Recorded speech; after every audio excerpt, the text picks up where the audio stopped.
We're doing a little more work to the 79 F-250 Custom here. The title lists it as a 79.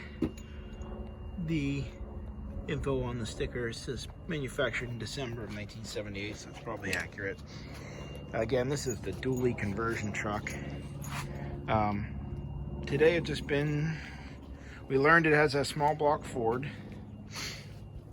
and judging from what I found in the cab, the previous owner had been hoping to get it started and hop it up. I found a starter brand new in the box that turns out to be for a Ford 460, which is what the seller thought that the truck had.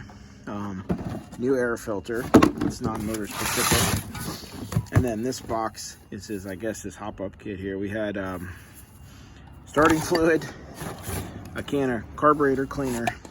I guess he was hoping to top off the oil or pour some into the cylinders.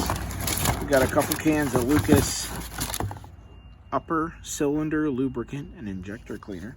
So the fuel injectors on this carbureted 1979 truck would be nice and clean.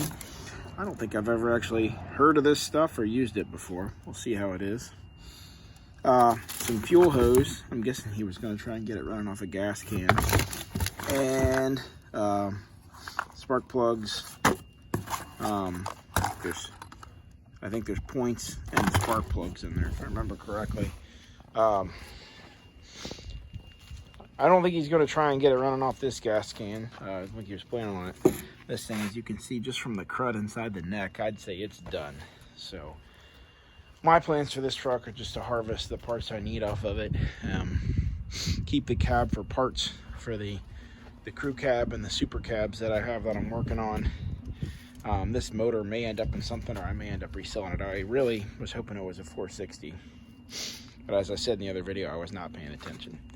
When I bought it, I was more focused on the dump bed and stuff that this truck bed had on it. But now we're going to work on pulling the seat out of here. I got this first bolt out. It was very stuck. One thing that helps a lot is to go up under, and a lot of people don't realize this, the seat, and they're like this in the 70s trucks, and they're like this all the way through because my Excursion is the same. The seat bolts, where they bolt through the bottom of the tub there, they actually go straight through the floor. So those are the threads right there for the rear. I'm guessing that's the seat belt and the rear seat bolts. They're not protected from the elements at all, so they're almost always rusted like this, even on newer trucks. And what I do is just take a can of WD-40 or whatever your preferred lubricant is, and give them a quick squirt, and that really makes them come out easier. So we're gonna keep working on taking the seat out.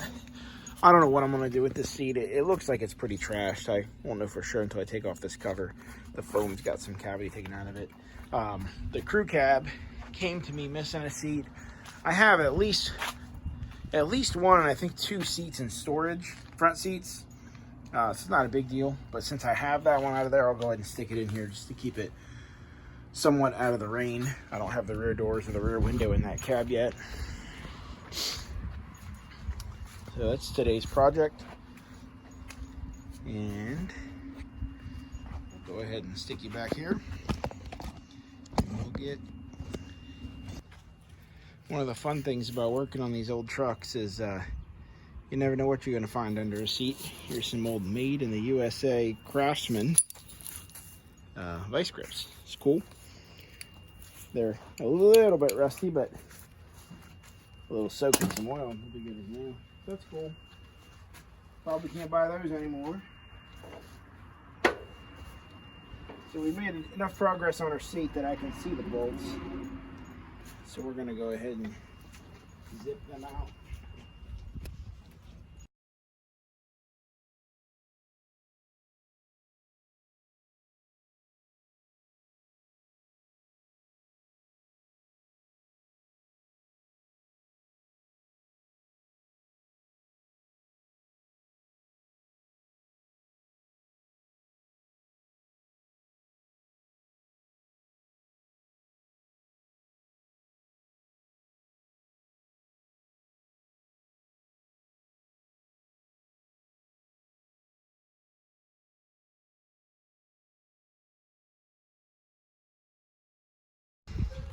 So you never know what you're gonna find in all these old trucks. Almost always get some bonus stuff. Got some old Camel things. Here's a cheap old camping pocket knife. Lots and lots of pens and pencils. No factory spare tire parts. We got some Camel, the Roaring 2000s. Probably the last time this truck saw the road. And of course you got some free money here. I'll offset the purchase price by at least 7 or 8 cents. Alright, we'll get to cleaning this up and see if we find any nothing super interesting or end up total haul. I found all kinds of cool stuff in these trucks before. I found knives, I found a butterfly knife, some lockback knives, but in this particular truck we have a camping knife, a pair of Made in USA Craftsman vice grips, and a pair of no-name rusted up needle nose. Both of those will get doused in some solvent. They'll probably be good as new after a bath. We found about 17 cents and change. But the real interesting thing is this floor is actually in a little bit better shape than I thought it would be. The outside of this truck, which has sat for a while, was pretty rusty. The owner said it had not rusted very much. He said it was in pretty good shape when he parked it about 10 years ago. Now, I don't know what's under these floor mats, but what I found up here is kind of odd. I got 2 aluminum pieces of angle iron bolted to the floor, and when I peel this back, there's a giant piece of tin or aluminum. So I guess it's really anyone's guess exactly what's under that. Another super weird thing about this, I don't think I've ever seen before, I saw these marks here when I started vacuuming. They're, you can tell they're weld bead, and something's been in here that's deformed the floor, and there's this weld bead. And then further over here, you have, it looks like it was welded and torn out, or maybe welded in and then torched out. And all the way over on the edge, you have yet another weld bead. And then all the way back here is another weld bead. So somebody had something welded in the entire width of this truck at some point in time, underneath the seat. And now that I look, we've got some more sloppy weld beads back here. There's a random bolt poking through the floor. So who knows what was in here? Maybe they had a different seat. Normally trucks with the red interior like this, they would have had a red seat. I've had several like that. This one has a tan seat. In addition, this tan seat has the, I can't remember what this is called, plush and tuck. It's probably out of a higher trim model than this custom would have normally had. That seat would normally be found in a Lariat or an XLT. It's probably a different seat, and maybe at some point in time they had some crazy seats welded in here. That's kind of interesting. But other than that, this cab is it's not in very good shape. It has, not sure if you can tell from this, it has a ton of Bondo in it in the corners. It was, like I said, it had a dump insert in it, and from the holes in the bed, it was the second dump insert that had been in it. It has dents in the roof, and then on top of that, it has some really thick spots of putty that have cracked, and a couple other spots of putty that are not in very good shape. What I really need for the crew cab over there is a good roof, so this one's not going to help very much towards that.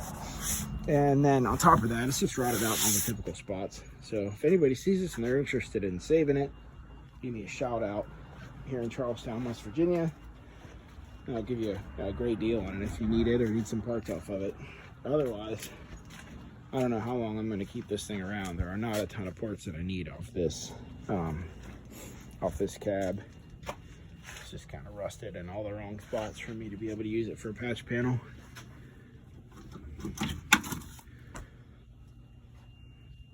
But it's a non-AC, just your typical custom cab.